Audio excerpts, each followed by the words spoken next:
Hello बच्चों, आज हम इस वीडियो में कूलाम के नियम पर आधारित कुछ न्यूमेरिकल को सॉल्व करेंगे।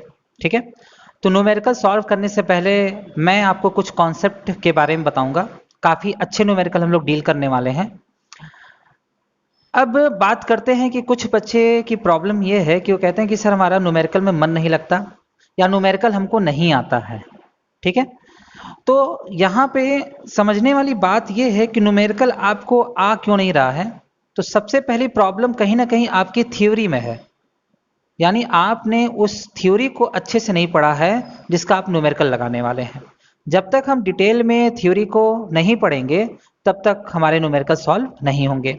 दूसरा, हमको फॉर्मूले याद होने चाहिए। आप जिस पर भी न्यूमेरिकल लगाने वाले हैं उसके फॉर्मूले आपके दिमाग में चलने चाहिए। तीसरा, प्रैक्टिस मेक परफेक्ट, यानी आपको प्रैक्टिस करना पड़ेगा। ठीक है, जैसे सबसे पहले हम लोग साइकिल जब चलाना स्टार्ट किए थे तो क्या पहले दिन सभी बच्चों ने साइकिल चला लिया था? आंसर है नो। पहले दिन हम पुश करना सीखे थे, ढकेलना। कुछ दिन के बाद हम पैडल पे चढ़ने लगे। कुछ दिन के बाद इसी तरह प्रोसेस बढ़ा और कई बार हम लोग गिरे, काफी चोटें भी लगी, लेकिन तब भी हम उठकर और साइकिल चलाना सीख लिया। इसका क्या कारण था? इसका कारण ये था कि हमारे अंदर एक सोच थी, एक दृढ़ सोच थी कि हमको चलाना ही है। ठीक इसी प्रकार अगर हम ये अंदर सोच लें कि हमको फिजिक्स के न्यूमेरिकल लगाना है तो लगेगा। ठीक है, धीरे धीरे करके हम चीज़ों को सीखेंगे, कैलकुलेशन करना सीखेंगे तो सब चीज़ें आएंगी। ठीक है, तो उसी बेस पर हम लोग लेके चलते हैं और न्यूमेरिकल स्टार्ट करते हैं। ठीक है, तो सबसे पहले जो हम कूलाम का नियम हम लोग पढ़े हैं उसके बारे में कुछ इंपॉर्टेंट इंफॉर्मेशन पहले हम लोग डील कर लेते हैं। तो चलो बच्चों देखो, आप कूलाम का जो नियम पढ़े थे उसका फॉर्मूला क्या था? वायु और निर्वात के लिए हम लिखते थे कि F1/4 pi epsilon not Q1 Q2/R², हम ये लिखते थे। ठीक है, संकेत के लिए आप ए लिख सकते हैं, यहां पर ए से एयर हो गया। अब अगर हम किसी मीडियम की बात करें, एनी मीडियम, तो एनी मीडियम के लिए हम यहाँ एफ एम लिख सकते हैं 1/4 पाई एप्सिलॉन नॉट, नॉट नहीं रहेगा यहाँ पे, एप्सिलॉन हो जाएगा Q1 Q2/R²। और एक रिलेशन हम इनके बीच में स्टैब्लिश किए थे, FA/FM एप्सिलॉन/एप्सिलॉन नॉट, और इसको मैंने लिखा था एप्सिलॉन R। ठीक है, इतना तो आपको पढ़ चुके थे, लेकिन आज हम बता रहे हैं कि इसको K भी लिखा जाता है और K को हम कहते हैं डाई इलेक्ट्रिक कांस्टेंट,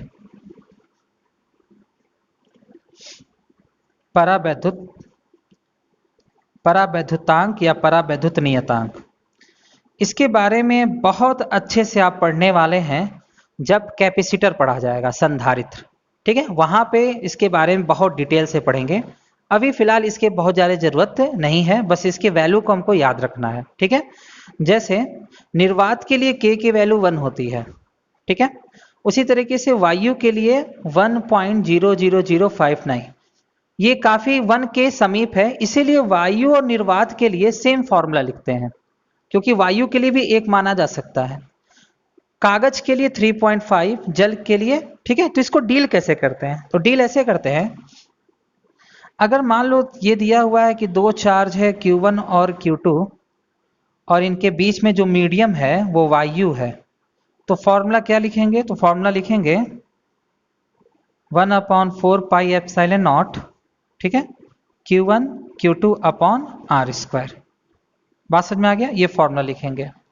इसी प्रकार अगर दिया है कि दो चार्ज हैं Q1 और Q2 और ये जल में रखे हुए हैं, जल में, ये जल है, देखो तब इसका फॉर्मूला हम ये लिखने वाले हैं F=1/4 पाई एप्सिलॉन Q1 Q2/R²। और आपको पता है अगर हम इन दोनों को लें, इन दोनों को, तो हम लिख सकते हैं एप्सिलॉन/एप्सिलॉन नॉट K। तो एप्सिलॉन नॉट K, इसकी वैल्यू अब यहाँ पे पुट कर दिया जाए तो फॉर्मूला कुछ इस टाइप का हो जाएगा 1/4 pi epsilon naught into K Q1 Q2/R²। R square. ठीक है, अब तो आपको 1/4 पाई एप्सिलॉन की वैल्यू पता है। के की वैल्यू चूंकि जल है तो जल की वैल्यू दिया रहेगा या तो 80 या तो 81। ये बुक में अलग अलग है, कई बुकों में अलग अलग है, तो दोनों मैंने लिख दिया है, या तो 80 या 81। Q1 Q2 की वैल्यू रखेंगे, आर स्क्वायर की वैल्यू रखेंगे तो F निकल जाएगा। ठीक है, तो इसको हम K को कहते हैं डाइलेक्ट्रिक कांस्टेंट। ये बातें समझ में आ गई। एक और चीज यहां पे देख लो, अगर हम इलेक्ट्रोस्टैटिक्स फोर्स और डिस्टेंस में एक ग्राफ खींचें तो ग्राफ कुछ ऐसे होगा। ठीक है, फिर से ध्यान रखेंगे, इलेक्ट्रोस्टैटिक्स फोर्स और डिस्टेंस के स्क्वायर में अगर हम ग्राफ खींचें तो इनवर्सली प्रोपोर्शनल का ग्राफ होगा। इस ग्राफ को कहीं मिलाना नहीं है, बात समझ में आ रहा है? तो ये ग्राफ है इसका। ठीक, तो अभी जहां भी एनी मीडियम आएगा, कोई भी मीडियम आएगा, तो वहां हमको के की वैल्यू देखनी पड़ेगी कि के की वैल्यू है क्या। ठीक है, मैक्सिमम क्वेश्चन में के की वैल्यू दी रहती है। तो सबसे पहले इसको नोट कर लो, आगे भी कुछ हम बात करते हैं कूलाम के नियम पर। अब देखो, कूलाम के नियम पर एक और पॉइंट आपको याद रखना है। ठीक है, जो कूलम्स लॉ होता है वो टू बॉडी इंटरेक्शन है, यानी द्विवस्तु अंतरक्रिया। इसका क्या मतलब है? इसका ये मतलब है कि मान लो यहां पर एक आवेशित वस्तु है जिसका आवेश Q1 है और एक आवेशित वस्तु है जिसका आवेश Q2 है। इनके बीच की दूरी r है और इनके बीच लगने वाला एक बल है इलेक्ट्रोस्टैटिक्स F। अब किसी ने क्या किया कि एक तीसरा चार्ज बॉडी लाया और चार्ज बॉडी को यहां रख दिया और इसका आवेश Q3 है। ठीक है, तो इसके आने से इन दोनों के बीच लगने वाले बल F के मान में कोई परिवर्तन नहीं होगा। अगर 80 न्यूटन का फोर्स लग रहा है इन दोनों के बीच, ठीक है, तो इसके आने से भी यह दोनों के बीच कितना फोर्स लगेगा? 80 न्यूटन का ही लगेगा, चेंज नहीं होगा। ठीक है, समझ में आ गया होगा। एक और चीज देखो, कुछ इंपॉर्टेंट पॉइंट है। अगर मान लो ये एक चार्ज बॉडी है Q1 और ये एक चार्ज बॉडी है Q2 और दूरी r है और ये संतुलन की स्थिति में है, मतलब संतुलित हैं, चल नहीं रहे हैं, मतलब एकदम बैलेंस्ड हैं, संतुलन। ठीक है, मतलब रखने पर ऐसे दौड़ नहीं रहे हैं, रखा बैलेंस हो गया। तो इस केस में इन दोनों पर लगने वाला बल, मतलब ये कि देखो यहां पर Q2 जो है Q1 पे फोर्स लगाएगा, अगर ये दोनों प्लस प्लस या माइनस माइनस है बाहर की ओर, तो इसको लिखेंगे पहले पे बल लग रहा है दूसरे के कारण, और Q1 जो है Q2 पे बल लगाएगा तो इसको लिखेंगे दूसरे पे बल लग रहा है पहले के कारण। अच्छा, दोनों बल की जो दिशा होगी इनको मिलाने वाली रेखा के अनुदिश या तो अंदर की ओर होगी या तो बाहर की ओर, पहले भी हम पढ़ चुके हैं इस चीज को।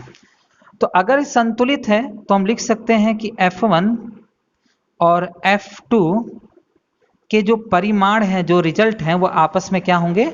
बराबर होंगे।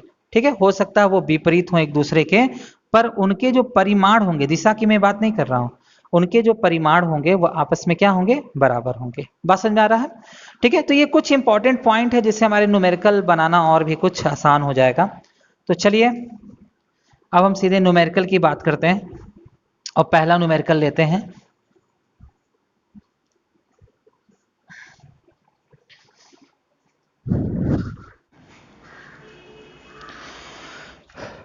चलो अब पहला न्यूमेरिकल सॉल्व करते हैं जो आपके स्क्रीन पे आ चुका है। और न्यूमेरिकल कुछ इस तरह से है, निर्वात में 1 मीटर की दूरी पर स्थित दो बिंदु आवेशों के बीच वैद्युत बल का न्यूनतम मान बताना है। बहुत इंपॉर्टेंट क्वेश्चन है, कई बार आपके एग्जामिनेशन में पूछा हुआ है। न्यूनतम मान बताना है फोर्स का, तो यानी एक चार्ज Q1 यहां होगा, Q2, बीच का डिस्टेंस r, तो r की वैल्यू क्या दे रखी है? r की वैल्यू है 1 मीटर और Q1 और Q2 नहीं दिया है, लेकिन फोर्स की वैल्यू आपको मिनिमम बताना है, सबसे कम।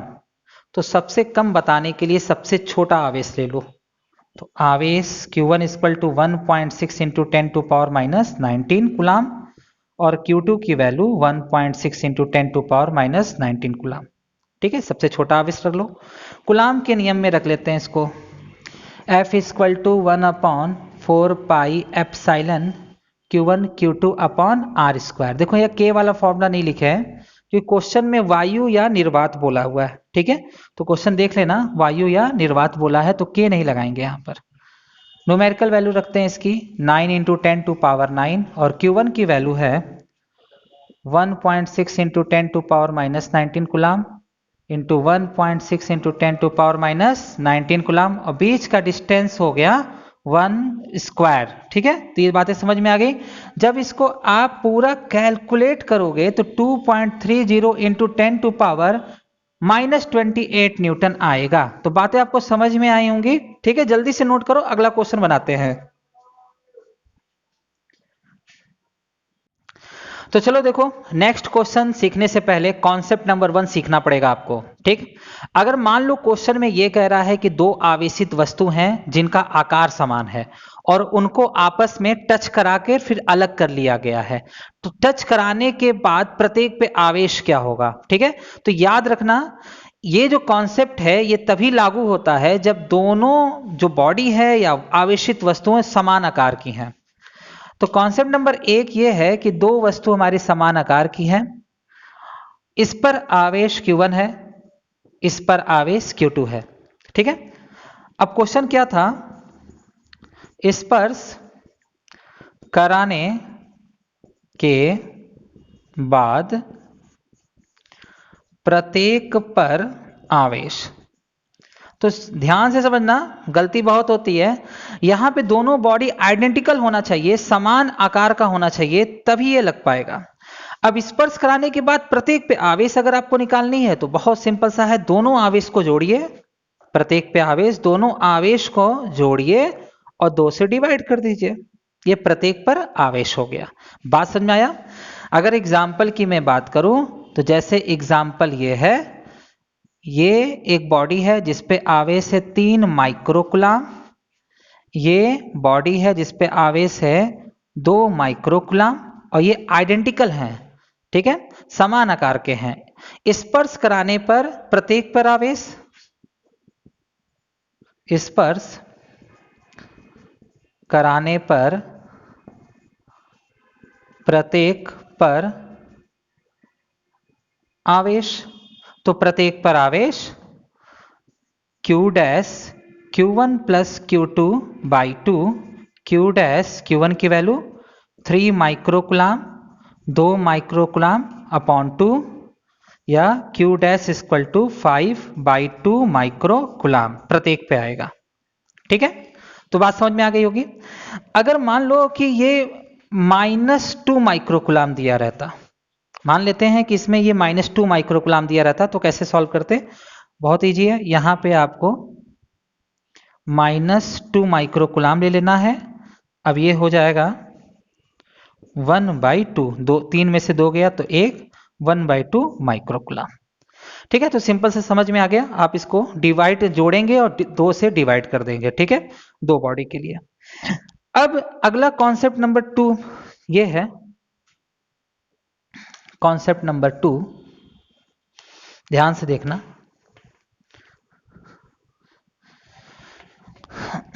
बोलता यह है कि एक बॉडी है A और एक बॉडी है B।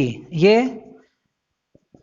NCERT का प्रॉब्लम सॉल्व करने के लिए मैं बता रहा हूं, NCERT का प्रॉब्लम सॉल्व करने के लिए कॉन्सेप्ट बता रहा हूं, ध्यान से सुनो, बहुत अच्छा कॉन्सेप्ट है, बहुत मजा आएगा। दो बॉडी है A और B, आइडेंटिकल है, समान आकार के हैं, दोनों पे आवेश है Q1 और Q2। बात समझ में आ गया। और दोनों के बीच का डिस्टेंस है 2r, हम r भी मान सकते हैं, थोड़ा कैलकुलेशन टफ हो जाता है r मानने पर, r 2r मान लिया। अब बोलता है एक तीसरी बॉडी है C, तीसरी बॉडी है C जो इनके बीच में रखना है, ठीक है, लेकिन उसकी कंडीशन है उस पर कोई आवेश नहीं है। तो तीसरी बॉडी जो C है, तो बोलता है पहले A से टच करो, उसके बाद B से टच करो, ठीक है, तब बताना है कि कितने आवेश होंगे प्रत्येक पर। तो देखो ये चार्ज नहीं है, इसका चार्ज क्या है, 0 है। तो हम लिख सकते हैं C टच विथ A, यानी पहले हम लोग C को A से टच किए हैं, तो प्रत्येक पर आवेश, प्रत्येक पर आवेश, तो बताओ प्रत्येक पे आवेश कितना होगा।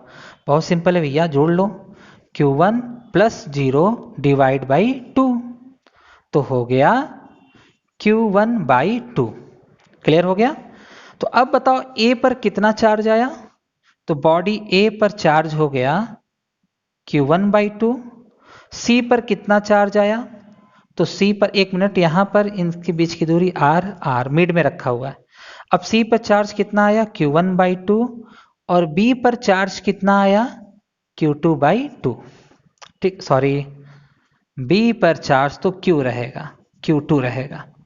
तो देखो पहले यहाँ C चार्ज नहीं था, चार्ज बॉडी नहीं था, लेकिन A से टच करने के बाद वो चार्ज हुआ। अच्छा, ये कॉन्सेप्ट तभी लगाएंगे जब आइडेंटिकल हो, तीनों का आकार क्या हो, सेम हो। अब बोलता है क्वेश्चन में कि C को टच करो B से, C को टच करते हैं B से, तो यहां हम लिख सकते हैं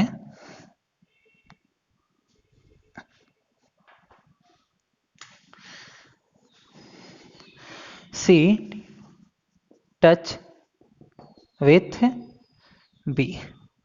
तो C को B से टच करने पे प्रत्येक पे आवेश, अब यहां आपको नहीं देखना है, इसको देखना है, तो प्रत्येक पे आवेश, तो Q1 C पर कितना आवेश था, Q1 बाई 2, B पर कितना आवेश था, Q2 डिवाइड बाई 2। ठीक है, तो ये प्रत्येक पर आवेश हुआ।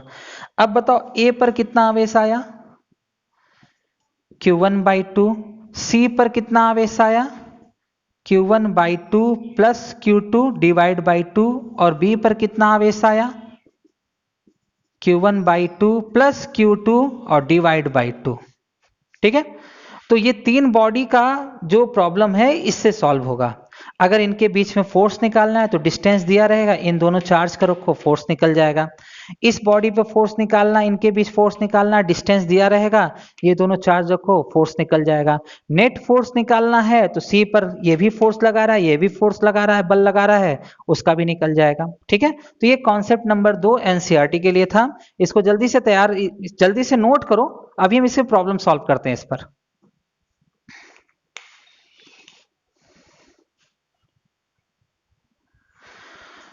अब इसके बाद के न्यूमेरिकल की बात होती है, तो न्यूमेरिकल स्क्रीन पे आ चुका है आपके, और इसमें लिखा है कि समान आकार के दो सुचालक गोले A तथा B, गोला A है और ये गोला B है। अच्छा देखो, ध्यान दो क्वेश्चन में, तो इसमें लिखा है समान आकार के दो सुचालक, समान आकार के A तथा B जिन पर समान आवेश है, तो मान लो इस पे आवेश Q है, इस पर भी आवेश क्या है, Q है।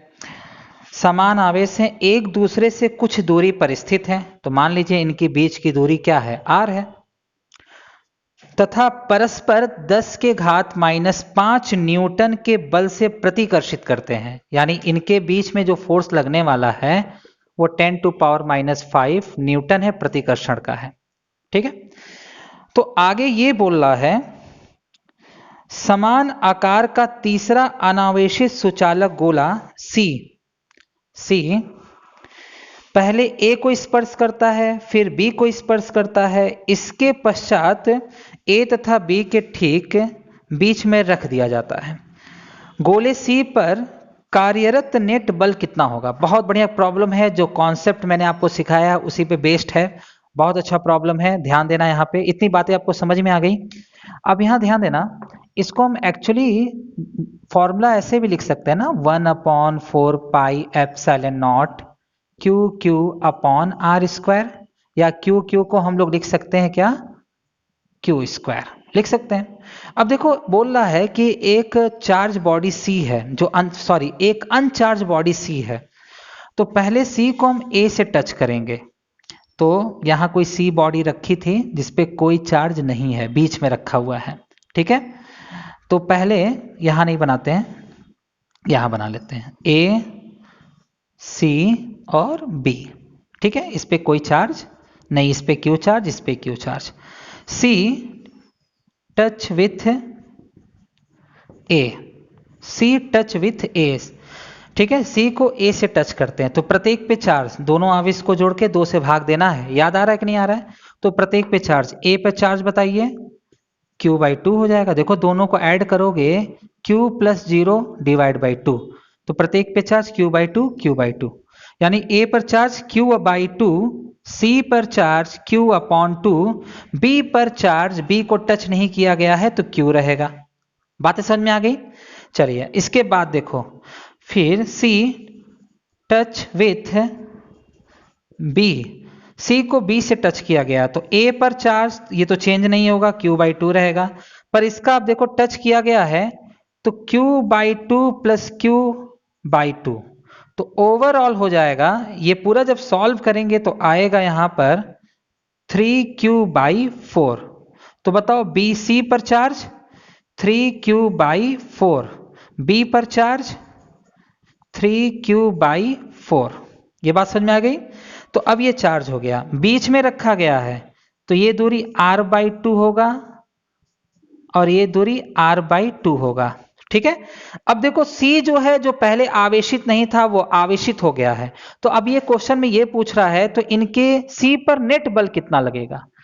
तो अब देखो क्वेश्चन का अगला पड़ाव क्या है कि हमारे पास बॉडी A है, आवेश है इसका Q बाई 2, बॉडी C है, आवेश है 3Q बाई 4, और बॉडी B है, आवेश है 3Q बाई 4, और इसके बीच की दूरी है R बाई 2, इसके बीच की भी दूरी है R बाई 2। ठीक है, अच्छा दो तीनों के तीनों समान रूप से आवेशित हैं। ठीक है, तो समान रूप से आवेशित हैं, तो अब देखो A C पर बल लगाएगा, आकर्षण की प्रतिकर्षण दोनों का स्वभाव समान है, तो A C को ढकेलेगा B की तरफ, तो लिखेंगे C पर बल लग रहा है A के कारण, लिख सकते हैं यहां पे। ठीक है, उसी तरीके से आप यहां पे देखो, तो B भी तो बल लगा रहा है, तो B का बल निकालने से पहले हम लोग FCA निकाल लेते हैं, तो FCA 1/4 पाई एप्सिलॉन नॉट, इस पर आवेश Q बाई 2, इस पर आवेश 3Q बाई 4, और बीच का डिस्टेंस R बाई 2 का होल स्क्वायर। ठीक है, थोड़ा सा इसको इजी कर लेते हैं कैलकुलेट करके। FCA equal to 1/4 pi epsilon naught, अब यहाँ पे देखो Q स्क्वायर हो जाएगा, और ये हो जाएगा आपका 3/8, 3 और ये अपॉन 8, यहाँ R स्क्वायर अपॉन 4। ठीक है, हम लोग ऐसे भी लिख सकते हैं इस चीज को।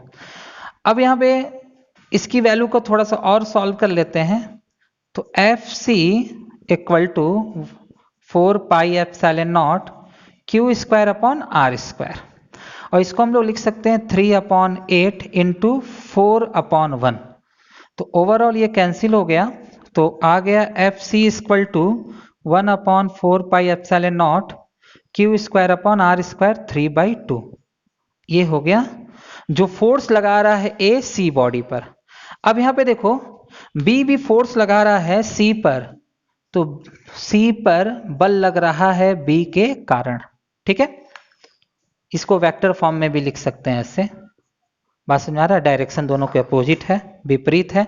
क्योंकि अभी कूलाम का सदिश रूप मैंने आपको पढ़ाया नहीं है, इसलिए वेक्टर नहीं ले रहे हैं इसको, तो परिमाण से ही काम चलाएंगे।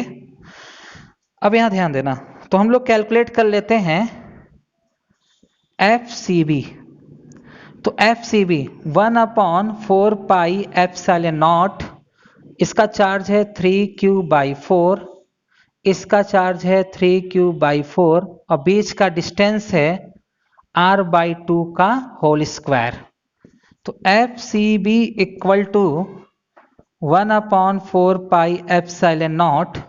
ठीक है, अब इसको थोड़ा कैलकुलेट कर लो, तो Q स्क्वायर और ये 9/16 R स्क्वायर बटे में 4।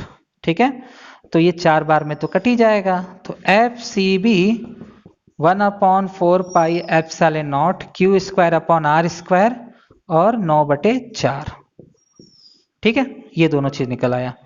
अब देखो C पर जो गोला C है हमारे पास, उस पर 2 बल लग रहे हैं, दोनों विपरीत हैं, तो नेट बल निकालने के लिए आपको बड़े में से छोटे को माइनस कर देना है। ठीक है, तो नेट बल हम लोग निकालेंगे, नेट फोर्स निकालेंगे, तो ध्यान देना यहाँ पे, तो नेट फोर्स एफ नेट निकालना है तो माइनस आपको करना है 9/4, तो 9/4 ये sorry 1/4πε0 Q square R square 9/4 में माइनस इसको कर दो 1/4πε0 Q square upon R square 3/2, ठीक है 3/2। तो overall F net 1/4πε0 Q square R square common ले लेंगे और इसको सॉल्व कर लेंगे, यही हमारा आंसर होगा। इसकी वैल्यू पहले ही दी रखी है 10⁻⁻5, थोड़ा सा और सॉल्व कर लेते हैं तो 10⁻⁻5 हो जाएगा। आप इसकी वैल्यू को अब सॉल्व कर लेना, यही आपका आंसर होगा न्यूटन में, ठीक है। तो समझ में आ गया होगा कि 3 बॉडी वाले प्रॉब्लम को किस तरह से सॉल्व किया जाता है। तो जल्दी से इसको नोट कर लो।